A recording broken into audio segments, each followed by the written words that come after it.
Immortality Part 2. The effect is the cause manifested. There is no essential difference between the effect and the cause.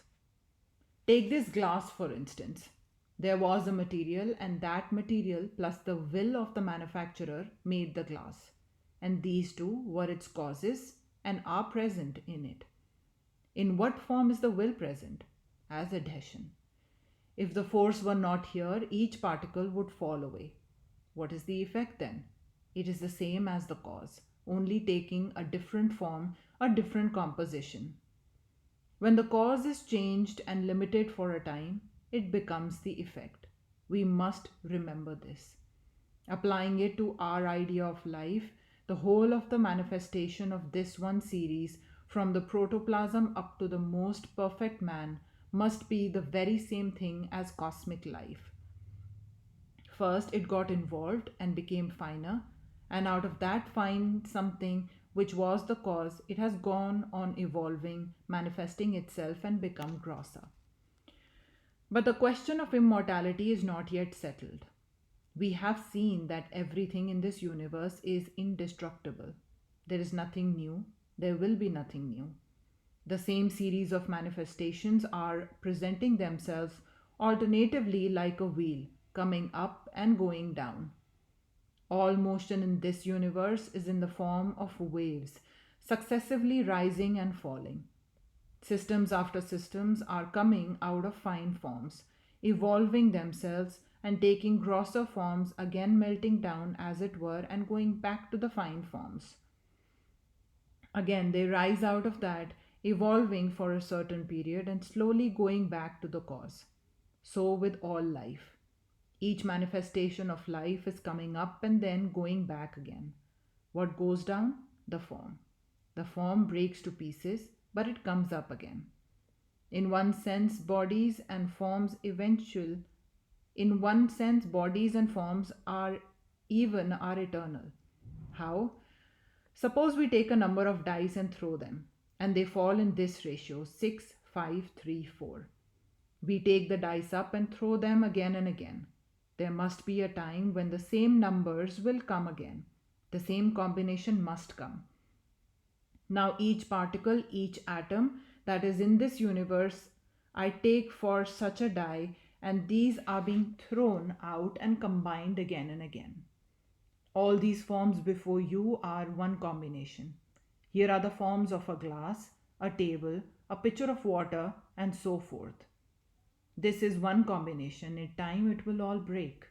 But there must come a time when exactly the same combination comes again, when you will be here, and this form will be here, this subject will be talked, and this pitcher will be here.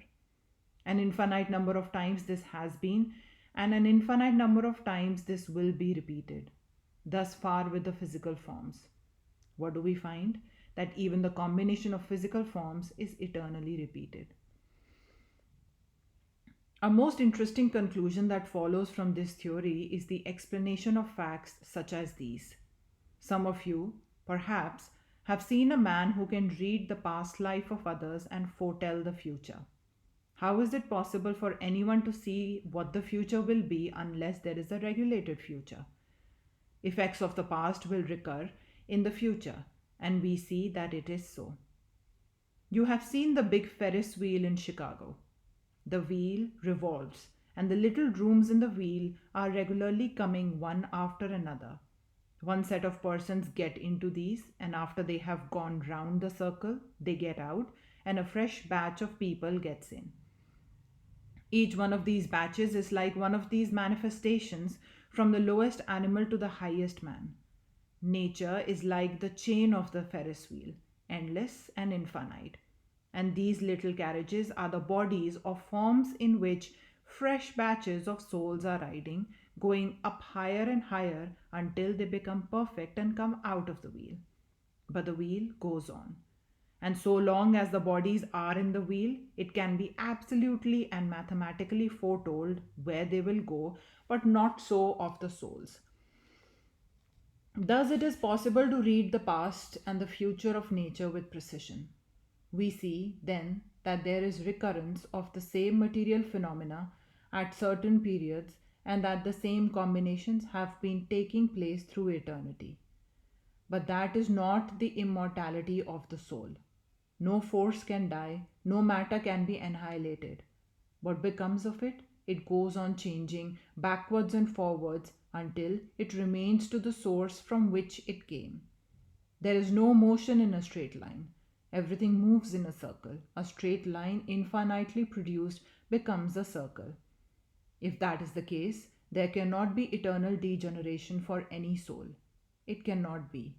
Everything must complete the circle and come back to its source. What are you and I and all these souls? In our discussion of evolution and involution, we have seen that you and I must be part of the cosmic consciousness, cosmic life, cosmic mind, which got involved, and we must complete the circle and go back to this cosmic intelligence, which is God. This cosmic intelligence is what people call Lord, or God, or Christ, or Buddha, or Brahman, what the materialistic perceive as force, and the agnostics as that infinite, inexpressible beyond, are, and we are all parts of that.